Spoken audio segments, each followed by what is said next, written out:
खुलुमबाय लोगोफोर, welcome to द बिजि क्रिएशन। बिजि क्रिएशनाव नोंथांमोनखौ गुरै बरायहरनाय जाहैबाय।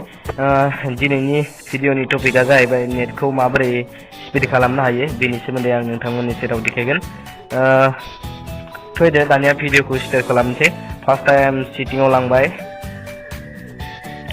सेटिंआव लांनानै सिम कार्ड सेलुलाराव लांबाय, लांनानै जिअ बा जिअनिखौ खालामनो हायो, एयारटेलनिखौबाबो खालामनो हायो। स' जों दानिया थांदोंनि जिअ 4G आव थुबाय, थुनानै एक्सेस पइन्ट नेम थायो, बेयाव थुबाथाय अपसन फैगोन माखासे। बेनिफ्राय नैबे कुइसन एक्सक्लामेशन मार्कआव थुनानै हो, अब्ला नै बिदि मोनसे अपसन फैगोन। बेनिफ्राय नोंथाङा नैबेखौ नेमखौ सिगाङाव लांनानै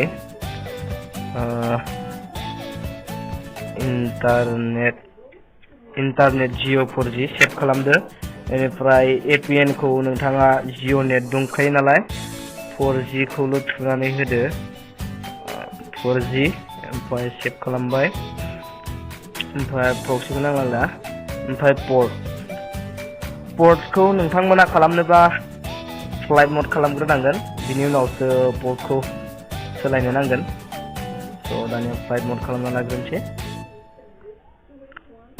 बिनि उनाव पर्टखौ सिलेक्ट खालामबाय। पर्टखौ होनांगोन 455 आव लाखिनांगोन। इउजार नेमखौ नांलायला, पासवर्ड अथेन्टिक टाइपखौ नोंथाङा नान होनांगोन। नान होखांनानै APN टाइपआ डिफल्ट होना थागोन, जेनेबा APN रमिं प्रट'कलाबो इनो थागोन, IPv4 IPv6 इनो थागोन। ओमफ्राय MVN टाइपआ मा जागोन, GID जागोन। GID खौ क्लिक खालामबाय। ओमफ्राय दानिया नोंथाङा सेभ खालामदो, सेभ होबाय।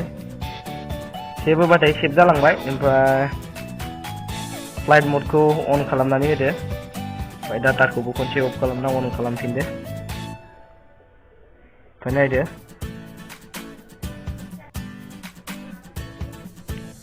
थांबाय। एक्सुवेलि जोंनाव बारा नेट गैखाया, थेवब्लाबो स्पिडानो जादों। नै नोंथांमोना नायनो हादों।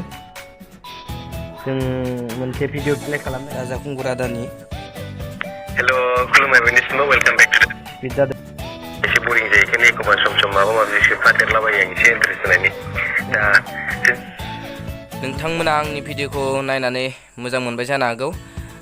मोजां मोनदोंब्ला भिडिअखौ शेयार खालामदो, लाइक खालामदो, अन्नानै साबस्क्राइब खालामना लादो आरो बेल आइकनखौ थुना होनो दाबाव, जाहाथे नोंथाङा आंनि गोदान भिडिअ दिहुननायनि नटिफिकेसनखौ मोनहैनो हायो। स' थेंक इउ भेरि माच जोबजासिम नायनायनि थाखाय। थेंक इउ, गोजोन्थों बयनिसायबो।